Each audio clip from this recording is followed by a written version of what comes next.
Sir నమస్తే sir. ఇప్పుడు రాష్ట్ర వ్యాప్తంగా చర్చ జరుగుతున్న సంఘటనలు రెండు ఉన్నాయి సార్. ఒకటి, ఆంధ్రప్రదేశ్ ప్రభుత్వమేమో మేము ఉద్యోగాలు కల్పిస్తామంటూ లక్షల్లో ఉద్యోగాలు కల్పిస్తామంటూ ఒక కంపెనీలు తీసుకొస్తుంటే ఆ కంపెనీలకి భూములు ఇవ్వకూడదంటూ మళ్ళీ ప్రస్తుతం ఉన్న వైసీపీ పార్టీ అయితే కనుక కోర్టులకు కేసులు వేస్తుంది. అసలు ఎలా చూడాలంటారు? నిజంగానే కూటమి ప్రభుత్వం అనుకున్నట్టు 20 లక్షల ఉద్యోగాలు సాధ్యమవుతాయి అంటారా, లేదంటే ఈ వైసీపీ నాయకులు కోరుకుంటున్నట్టు ఆ కంపెనీలకు భూములు ఇవ్వకుండా ఆగుతుంది అనుకోవచ్చు అంటారా? ఇప్పుడు వ్యవస్థలు ఎట్లుందంటే, మీరు పంచాయతీ వ్యవస్థ తీసుకోండి, 2 పార్టీలు ఉంటాయి. వాడు ఏం చేసినా తప్పు చేసినా వాడిని సమర్థించేటువంటి వర్గం ఉంటుంది, మంచి చేసినా కూడా అప్రిషియేట్ చేసేటువంటి వ్యవస్థ ఉండదు. ఈ వ్యవస్థ ఎట్లయిపోయిందంటే, ప్రతి వాడు రాజకీయం నాకేంటి, ప్రతి కుటుంబంలో కూడా రాజకీయంలో కూడా ఎట్లా సంపాదించుకోవాలి. రాజకీయంకి వచ్చిన తర్వాత వాడు ఏం ఆలోచిస్తున్నాడంటే, రాజకీయం వచ్చిన తర్వాత ఎందుకు వస్తున్నారంటే రాజకీయంలోకి సంపాదించుకోవడానికి వస్తున్నారు, కానీ ప్రజాసేవ చేయడానికి ఎవడూ రావట్లేదు. ప్రధానమైనటువంటి విషయం అది. రాజకీయం అనేటువంటిది ఒక సంపాదనకు మార్గమైంది, కానీ ప్రజాసేవ లేదు. అదేదో పూర్వకాలంలో ప్రజాసేవ ఏమి లేకుండా ఇప్పుడు రంగా గారి పోటీ వాళ్ళు పిల్లలు పుడితే ఏదైనా చేయాలని చెప్పి ఆయన ప్రజాసేవ, పుచ్చలపల్లి సుందరయ్య, వాళ్ళంతా బాగిన బసవప్పనయ్య, ఆ మహానుభావులు ఏంటంటే ప్రజాసేవ కోసం నాయకులు.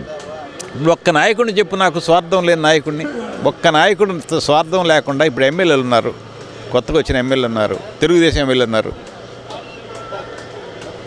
ఇప్పుడు ఏం చెప్తున్నా తెలుసా, ఆఫీసర్లు కూడా చెప్తారా, నువ్వు తీసుకొని ఆ పని చేసి పెట్టబోయా అని చెప్తున్నారయ్యా.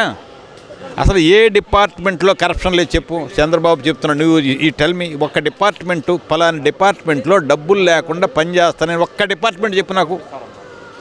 అడ్మినిస్ట్రేషన్లో ఫెయిల్ అయ్యారంటారు. మరి అడ్మినిస్ట్రేషన్ కాదు, బుదిరిపోయాడు. ఉద్యోగస్తులు ఏంటంటే, వీళ్ళు ఉద్యోగస్తుల పరిస్థితి ఏంటంటే, మీరేనా 5 సంవత్సరాలు ఉంటారయ్యా, మేము శాసిస్తాం, మీరు మా దగ్గరికి రావాల్సిందే. ఐఏఎస్ ఐపీఎస్లు ఏమిటి, 5 సంవత్సరాలు పోయిన తర్వాత మీరు మా దగ్గరికి రావాలా, మేము మీ దగ్గరికి రాము. We are powerful. ఎంప్లాయీస్ ఎట్లా ఆర్గనైజేషన్స్ ఎట్లా ఉన్నాయంటే, ఎంప్లాయీస్ ఆర్గనైజేషన్స్ ఎవడన్నా ఒకటి టచ్ చేయి, నువ్వు ఒకటి కరప్షన్ పట్టుకుంటే నేను ఎందుకు ఈ మన జీడీసీసీ బ్యాంకులో వాళ్ళందరినీ ఎంప్లాయీస్ సస్పెండ్ చేస్తుంటే వాళ్ళంతా ధర్నా చేశారంట. మమ్మల్ని ఎందుకు ఉద్యోగస్తులు ఎందుకు మీరు సస్పెండ్ చేస్తారు, రాజకీయ నాయకులు ఎందుకు చేయరని చెప్పి పెద్ద ధర్నా చేశారు మొన్న. రాజకీయ నాయకులు వాడు 5 సంవత్సరాలు పోతాడు, కాకపోతే బాధ్యత ఎవరిది? ఉద్యోగస్తులే కదా. ఉద్యోగస్తులు వాడు తయారయ్యారంటే మాకెందుకు బాధ్యత? పోయినసారి అరాచకాలు ఎందుకు జరిగినాయి? బాధ్యత లేకపోవటం కదా. ఇప్పుడు పోయినసారి జగన్ పరిపాలనలో అరాచకాలు చేసింది ఎవరు? ఉద్యోగస్తులే. వాళ్ళు కూడా ఇప్పుడు రాజకీయ ఇప్పుడు కూడా పరిస్థితి ఏంటంటే, ఇప్పుడు ఆ దెబ్బకి వ్యవస్థలో అఫీషియల్స్లో ఆ భయం పోలా. ఆ దౌర్జన్యం చేశారు కదా, భయపెట్టారు కదా. ఏమో రేపు పొరపాటు నోడిస్తే ఇప్పుడు అన్నాడు కదా, మీరు ఎక్కడున్నా పట్టుకొస్తాను, నేను పోలీసులు ఏంది వాడిని దీన్ని తాట ఒలుస్తాను చీరుస్తాను అంటున్నాడు. ఎవడైనా భయపడతాడు. మనిషి ఏంటంటే, ఏమో మనం రాజకీయం, మనం ఉంటాం ఉద్యోగస్తుని, మనం ఏం చేయాలి, మనకు ఎవడు రక్షణ అనేటువంటి భయం రాజకీయ. ఇప్పుడు ఏంటంటే, అతను జగన్ మనస్తత్వం ఏంటంటే, వాడు స్ట్రాంగ్ విల్ పవర్ని జగన్ అనే అతనికి స్ట్రాంగ్ విల్ పవర్ ఏమనుకుంటుంది చేస్తాడు. అసలు వాడిని ఇటు మార్చాలా ఈడినట్టు మరి నేను చెప్తున్నారు కదా, ఎవడెవడిని పోరా నువ్వు చేయకపోతే నేను మార్చేస్తాను అంత దమ్ము ఎవడుకుని చెప్పు. చంద్రబాబుకు ఉందే? ఎవడికి లేదు అంత దమ్ము, అంత కమాండ్ చేసేటువంటి రాజకీయ నాయకుల్ని, క్యాడర్ని కమాండ్ చేసే దమ్ము ఏ రాజకీయ నాయకులు లేదు.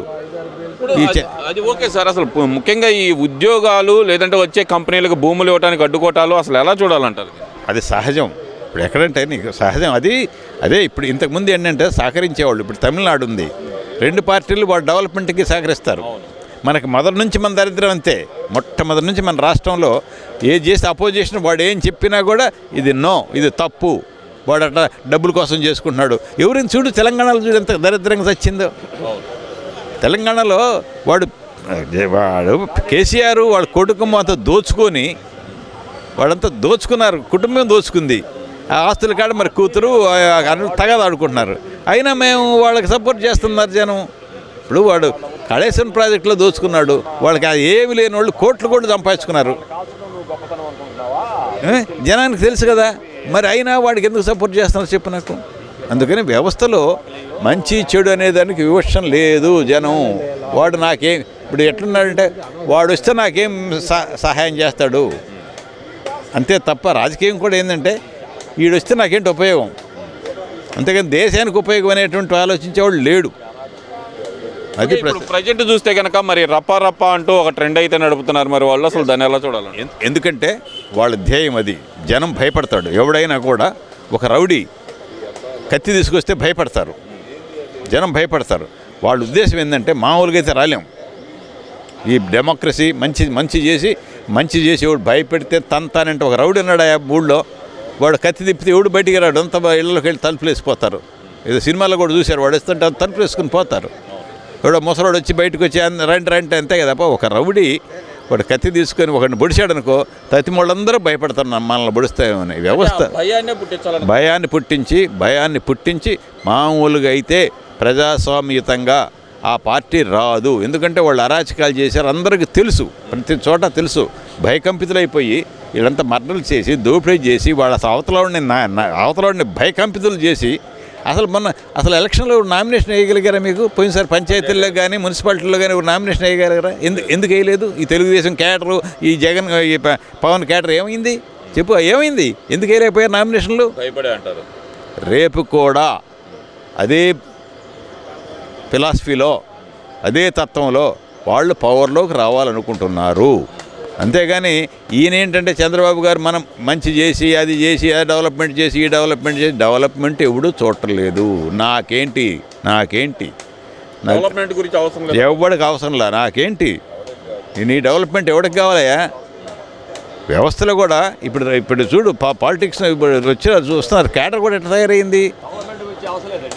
డెవలప్మెంట్ అక్కర్లా జనానికి అక్కర్. నాకేంటి ఎవడో రాష్ట్రం బాగుపడితే నాకేంటి? ఇప్పుడు రాష్ట్రం బాగుపడిద్ది, ఎవడోడికి ఉద్యోగాలు వస్తాయా? నాకేమొస్తుంది? ఉద్యోగాలు వస్తాయి. చంద్రబాబు వాళ్ళంతా ఓట్లు వేస్తారు. మన పోలీసులు వాళ్ళందరూ పిలిచి వాళ్ళకి అంతకుముందు ఎంత ఉండేది స్టైఫండ్ 4,500 ఉండేది, 12,000 చేశాడు. ఎందుకు చేయలేయా? వాళ్ళ ఓట్ల కోసం. ఇప్పుడు ఏమో అడిగారా? కాంట్రాక్టర్లు బిల్లులు లేక అల్లాడుతున్నారు 2-3 సంవత్సరాలు కాంట్రాక్టర్లు పనిచేసిన వాళ్ళు. నేను ఒక ఆయన ఈ వీళ్ళంతా ఎవరు అడిగారు? ఈ సైకిల్స్ అంట, ఎలక్ట్రానిక్ సైకిల్ అంట, ఎవరు ఫిజికల్ హ్యాండిక్యాప్డ్ చెయ్యి. ఇప్పుడు నువ్వు డిజర్వింగ్ చెయ్యి, అంతేగాని అందరికీ ఇచ్చేస్తాము అంటే ఓట్ల కోసం. ఇదంతా కూడా దేశాన్ని బాగుపరచడానికి కాదు. పల్లెలకు కూడా ఏసీ బస్సులు. నువ్వేమో డిఫిసిట్ ఫైనాన్స్, అప్పుల కోసం దేశం తిరుగుతున్నావు నువ్వు.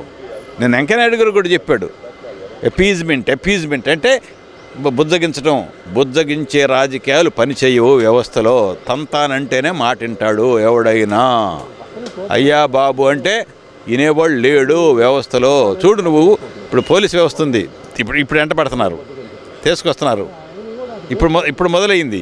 ఎలా చూడాలంటారు అసలు? ఇప్పుడు జరుగుతున్న ఏదైతే కనుక కొంతమంది మేధావులు చెబుతుంది ఏంటంటే అలా నడిపేయటం మానవ హక్కుల ఉల్లంఘన అవుతుంది కదా అని చెప్పి కొంతమంది మేధావి వర్గం మాట్లాడుతున్నారు కదా. ఇప్పుడు ఒకడు చిన్న పిల్లని రేప్ చేస్తే పడేసి ఇప్పుడు వాళ్ళు కూడా ఏం చెప్తారంటే వాళ్ళు అర్థం చేసుకోవాలి. ప్రజలు కొంతమంది కలిసి ఒకటి చంపారనుకో కేసు లేదు, ఎవడి మీద పెడతారు? అదే పోలీసులు వేసుకొని ఎన్కౌంటర్ వేసారనుకో వాడి మీద మానవ హక్కులు. ఇప్పుడు ఎవడు ఎందుకయ్యా? ఈ కుక్కలు ఉన్నాయి, జనాలంతా కరుస్తున్నాయి. ఏమున్నారు జంతు సంరక్షణ అంటారు. అదే ఈ కుక్కలను తీసుకొని ఇళ్ళ పెట్టుకోమను చెయ్యరు. వ్యవస్థ ఏంటంటే ఏదో ఒక రకంగా పబ్లిసిటీ కావాలయ్యా. ఇప్పుడు నేనున్నాను, బ్రహ్మాండంగా తిట్టాను అనుకో ఎవరిని, నువ్వు బ్రహ్మాండంగా వేస్తావు. రిటైర్డ్ ప్రొఫెసర్ ఇట్లా తిట్టావని మామూలుగా మా సమయం చేసిన వేయవు కదా. ఇంట్లో కూడా మీడియా కూడా ఎట్లా తయారైందంటే సెన్సేషనల్ న్యూస్ కావాలా. ఏదన్నా ఒకడు మన ఇదే వాడిని బజార్లో తిప్పారే, నేను చూస్తున్నా కదా టీవీల్లో, వాడిని పట్టుకొచ్చి వాడు పాపం గర్భిణిని తన్నాడని చెప్పి వాడిని తీసుకొచ్చి తిప్పుతున్నారు. ఏంటంటే ఇతరులు కూడా భయపడతారని. అంటే అసలు మొన్న జగన్మోహన్ రెడ్డి పుట్టినరోజు వేడుకల్లో ఆ బలులు కానీ లేదంటే ఈ దాడులు కానీ అసలు ఎలా చూడాలంటారు? అసలు you have come to the point. ఎందుకంటే మేము దౌర్జన్యం రౌడీకి భయపడతారు. ఇప్పుడు ఏంటంటే మొన్న ఎవరో చెప్తున్నారు, గవర్నమెంట్ చెప్తుంది వాళ్ళ దగ్గర రౌడీలు ఉన్నారు, మర్డర్స్ ఉన్నారు. ఇప్పుడు పాపం ఆయన వాళ్ళ బాబాయ్ కేసు వర్షం అందరూ చచ్చిపోతున్నారు. ఎందుకు చచ్చిపోతున్నారు? చంపేస్తున్నారయ్యా. ఇప్పుడు కేసు లేదు, కేసు లేదు.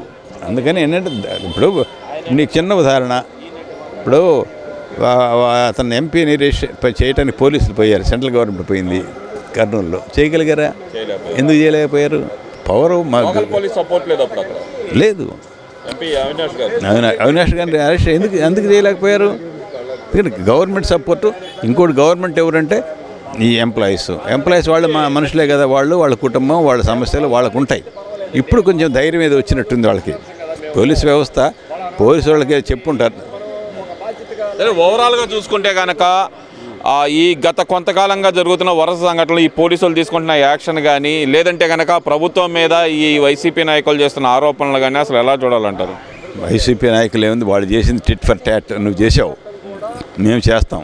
రేపు పంచాయతీ ఎలక్షన్లో కూడా చూడు, రేపు పంచాయతీ ఎలక్షన్లు పెట్టినా కూడా తెలుగుదేశం గవర్నమెంట్ అదే చేస్తుంది. ఇప్పుడు వాడు చేస్తే తప్పులేదు, మేము చేస్తే తప్పేందంటున్నారయ్యా వీళ్ళు కూడా. అంతేగాని న్యాయం, ధర్మం, ప్రజాస్వామ్యం ఇవన్నీ కూడా అసలు వ్యవస్థలో లేవు. Might is right. నాకు మా ప్రభుత్వం ఉంది. ఇప్పుడు నేను చిన్న ఉదాహరణ, పంచాయతీలు, రేపు పంచాయతీలు వాళ్ళు చూడు మొత్తం ఫైనాన్స్ అంతా వాళ్ళు అసలు ఎంత అరాచకం అంటే పంచాయతీల్లో. ఇప్పుడు పంచాయతీ రేపు జీరో, ఏం పనులు చేయకుండా డబ్బులు డ్రా చేసుకోవడం, వాడు సగం వీడు సగం. పైనుంచి కింద దాకా కరప్షన్, పైనుంచి కింద భాగాలు పోతుంటాయ్యా. ఎవడు యాక్షన్ తీసుకుంటాడు? టాప్ టు బాటమ్ ఎవడు పర్సన్. ఇప్పుడు ఈ రిజిస్టర్ ఆఫీస్ కానీ ఏదైనా సరే, నువ్వు ఈ టేక్ ఎనీ ఆఫీస్, నేను చెప్తున్నా కదా, నువ్వు ఏ ఆఫీస్ పోయి డబ్బులు లేకుండా వ్యవస్థ. ఎందుకంటే జనం ఎట్లా తయారయ్యారంటే డబ్బు ఇచ్చి పని చేయించుకుంటే హ్యాపీ. ఇప్పుడు మంచి ఆఫీసర్ వాడు తెలుసా నీకు? డబ్బు తీసుకొని పని చేసేవాడు మంచి ఆనెస్ట్ ఆఫీసర్ అయ్యా. డబ్బు తీసుకొని పని చేస్తే వాడు మంచి ఆఫీసరు. ప్రతివాడు ఏం చేస్తున్నాడు తెలుసా? మీ ఫార్మాలిటీస్ మేము పోయి ఆఫీసర్ల దగ్గర ఏం చేస్తున్నారు సార్? మీ ఫార్మాలిటీస్ మేము ఇస్తాం. మీ ఫార్మాలిటీ మేము అబ్జర్వ్ చేస్తాం అనేటప్పటికీ ఒకడు ఏం చేస్తాడు? ముందు ఒకడేమో తర్వాత ఇచ్చి పని చేసినోడు మంచోడు, ముందు తీసుకున్నాడు ఎదవా. చూడు డిఫరెన్సు. ఒకడు ఏం చేస్తాడు? ముందు తీసుకుంటాడు, వాడికి వీలు కాదు, వాడు పని చేయలేడు. ఇప్పుడు ఒకడు ఏం చేస్తున్నాడు? చిన్న సింపుల్ ఉదాహరణ, చాలామంది టాక్టిక్స్ ఏంటంటే గవర్నమెంట్ ఉద్యోగాలు అనౌన్స్ అయినాయి. ఏమైనా నీకు ఉద్యోగం ఇస్తాను, 1,00,000 రూపాయలు ఇవ్వమంటాడు. ఏమిటి కండిషను? నీకు ఉద్యోగం ఇస్తే లేకపోతే అంటాడు. వాడు ఏం చేస్తాడు? ఆటోమేటిక్ వచ్చిన దగ్గర తింటాడు. అసలు నీకు ఏ రోజు చూసినా కూడా పేపర్లో మోసాలు, దగాలు. ఎవడోడో వాడు డీజీపీ 4 కోట్లు మోసపోయాడయా సైబర్ కేసులు. వాడు డీజీపీ. అందుకని మోసము, దగ ప్రబలుతూ ఉంది వ్యవస్థలో. దీన్ని కట్టడి చేయాలంటే ఎవరికి సాధ్యం కాదు.